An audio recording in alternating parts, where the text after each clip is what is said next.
Let me introduce to you Schemmel.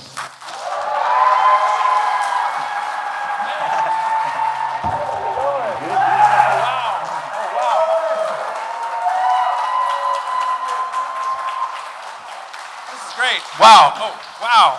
I have my phone and everything. I've got my own mic. Wow, this is great.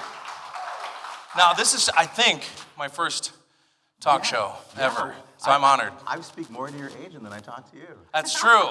She likes it that way. We've negotiated a lot. I'm supposed to send like 3 boxes of Twinkies. Oh, you should. Yeah. She'll make good on that. Yeah. She'll skip them to her husband, though. No. So it was surprising to hear from you a couple days. I was like, what? A message from Schemmel? Well, I had to, once it gets time for showtime, I gotta nail it down. Yeah, I appreciate that. Thanks for having me on your show. Yeah, we're so happy to have you. Now, you're the most consistent voice in Dragon Ball Z. How many years has this been going on? Oh, I've been doing this, I've been voicing Goku for 17 years, going on 18 years now. Yeah, since 90. Thank you. Wow, we got some Dragon Ball fans in the audience? Kamehame! Yes. So you've actually gone through a lot of generations with people. It's freaky, and I'm afraid I'm going to be doing this into my 50s and 60s because I'm 47 now, and we're scheduled, supposedly, this is not, happening yet, but it's likely we're going to be doing a new series called Dragon Ball Super, which has been released in Japan. Now, the voice of Goku in Japan is 72, so I got to keep up with a 72-year-old Japanese woman. So I got to keep my lungs up. I can't quit. I'm like, okay, because I've met her and she's tough. She's awesome. Does a 72-year-old Goku sound any different than you? She does sound very different. Yeah. She started as Goku as a little boy, and I originally thought, until I got to ask her personally, that it was tradition in Japan to carry on your role as the character ages. But turns out they were going to replace her with a more adult Goku. Because I take over for Goku after Stephanie Nadolny did it when Goku's about 16. So at the end of Dragon Ball is when I start doing the voice. And with Masako, they were going to replace her, and she asked to speak with Akira Toriyama and the director and said, I want to audition for my part as an adult. And they went, all right, we'll let you audition for your part as an adult. And they liked her for the adult, and they let her keep it for the entirety of Goku's run. So Do you pretty feel amazing. like your voice has changed over the years, you personally, when you hear it? Well, I mean, a little bit. When I started, I was trying to very much closely match the Canadian cast I was taking over for and the rest of us. And about the time we did the first Super Saiyan transformation, when Goku's fighting Frieza, that day was kind of a pivotal day for me because I had been really focused on honoring the previous actors and making sure it tried to sound as consistent as possible. But something happened in the booth, and it was a pretty emotional day for all of us because there's crazy stuff going on. Krillin just got blowed up. And that's not even proper grammar, but he just exploded. Frieza's an asshole. Oh, sorry, a bad person. And I gotta remember to censor myself. I'm not even sure that I can do this crazy scream.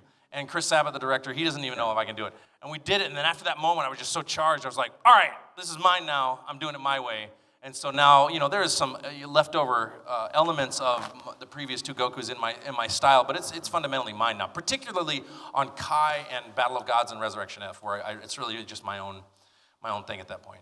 I remember reading that you actually auditioned for a different character. Well, I auditioned for 12 different characters, including Goku and King Kai and Yamcha, etc. And I thought I really nailed this Captain Ginyu voice. Yeah. And when Chris Sabat called me, he was not a friend of mine at the time. He just called me and said, hey, Sean, it's Chris, and you're going to be Goku on the show. And I go, he's very deep voice. He's the voice of Piccolo, and he's got a very deep voice. Piccolo. And I said, are you sure? Because I really nailed that Captain Ginyu voice. And he's like, no, trust me, you're going to love being Goku. And I'm like, really? And I was really clueless. And so I go to work. Who's Goku? Yeah, because they didn't tell us where they were. They just had the name of the character and they had lines, but you couldn't tell unless you watched the series quite a bit, which I had not. Yeah. You can't tell. I was trying to get ready for the audition. They were showing it on Cartoon Network, but and I watched the show every day for 2 weeks before my audition. The problem was there was the series of episodes and there was no internet. I couldn't download Goku clips. I mean, there was internet, but there was not streamable. Much streamable video content. This is 1999, and dial-up, right? What's that? Dial-up. Oh yeah, it was totally dial-up. Yeah, it was terrible.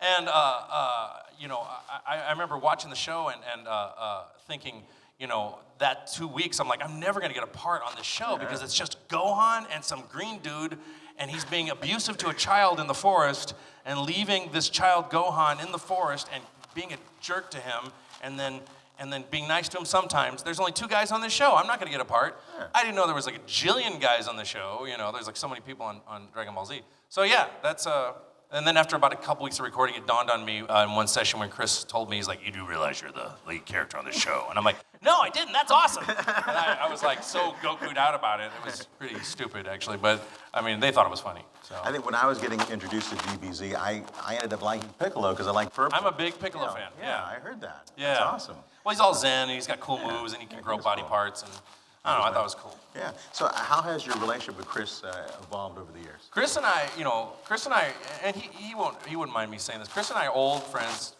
from working on the show together, and we're very much our relationship has a Goku Vegeta likeness to it. Yeah. I tend to be the more grumpier of the 2 of us. I can be a friendly guy, but once I'm mad, and Chris lets stuff roll off his back real easily. So when we fight, I fight nasty, and he tends to be the guy calm down. Like, really? Yeah, we fought like brothers. With that voice that you said, what Chris sounds like, he sounds like he'd be the grumpy one. He's not grumpy. He's one of the most easygoing, laid back, almost to a fault. In fact, that's what we fight about, when he's so laid back to a fault. Wow. That, but we're dear friends, and it's just like any relationship. It's like, if it's a good relationship, there's gonna be good ups and downs, good, bad, So he's still back in Dallas. He's back in Dallas. He owns a studio called Okratron 5000, and they do a lot of localization of really popular video games, and he also directs Dragon Ball Z, and he will be, if we get it, he will be directing Dragon Ball Super. Oh, nice. So, and he directed Battle of Gods and Resurrection F too. So does he come out to LA very often? He does. Come back over there? Well, I used to go to Texas a lot, and in my new contract, I was like, can we not fly me to Texas anymore? Can I record the Dragon Ball from LA? Yeah, ISDN is great. Yeah, well, we have to, because we're dubbing the picture, we have to send materials to the studio in LA, and then Chris has to come out, and my producer might come out and do it, but it's not as bad as it used to be, because I'd get behind on the show, and then I'd go to Texas and have to record like 10-hour days to catch up on all the episodes. Right. My voice is gone, I can't speak, but now I'm like, can we not do that anymore since we've been doing this so long? Yeah, there's been a lot of talk in the industry after SAG saying that they really are warning producers that, hey, the actors can't be screaming and like the video games, so much yelling and screaming. Well, Dragon Ball's non-union, so they can just, completely take advantage of me, which they did for a long time, but they don't anymore. So. Did they forget you were the lead character? They, among other things, but but they treat me well now. So at first it was not a paradise like I thought it was going to be when I first got on the show, and it took a long time for Funimation to kind of change hands a few times, and they've got all their best people in production now, so I'm very happy with the production department of Funimation currently. Yeah, it's very cool. I understand you went ahead and you grew up in Iowa. I was born in Iowa, yeah. To me, that would be the last place that someone would say, you know what, I think I want to get into voiceovers. How'd that happen? Well, for me, I grew up, I lived on a farm in Iowa, and I moved to Texas when I was 12, and I was watching some videos the other day. I was on the stage the other day with the original cast of the Ninja Turtles, Barry Gordon, Cam Clark, and Townsend, and he's going to kill me because I'm not remembering his name. And Rob Paulson was on the panel too, and this was he's the voice of Pinky and Pinky and the Brain, and he was also, he's done dozens of voices. And I sat on the panel with those guys, and they all get introduced, and I'm like, I don't even deserve to be on this panel.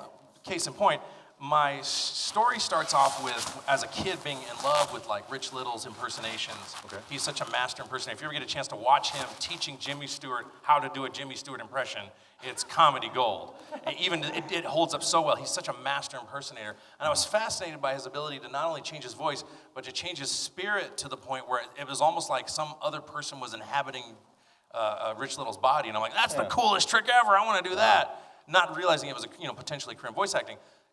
Fast forward, I'm doing voices my whole life, having a good time. I'm watching Ninja Turtles. I'm watching Pinky and the Brain, trying to do Maurice LaMarche's voice, trying to do Rob Paulson's voice. And I'm on a panel with these guys. I'm like, wow. I don't even deserve to be.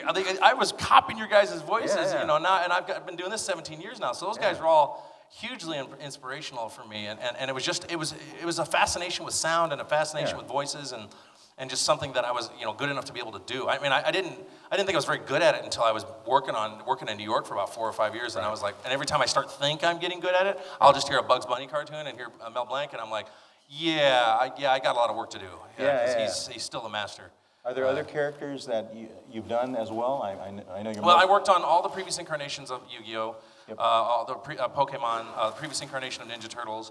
I was in Fallout recently as Strong. I was guested on Scooby-Doo. I worked on Batman: The Dark Knight Rises for iPad. I've done about 100 different characters or so in the last 17 years on a bunch of shows or whatever. I don't keep track. I try, but I'm too busy focused on voicing things. Yeah. That's the goal.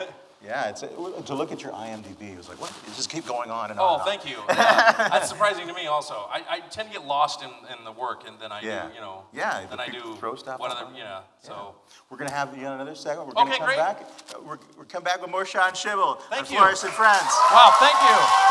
Oh, this is great.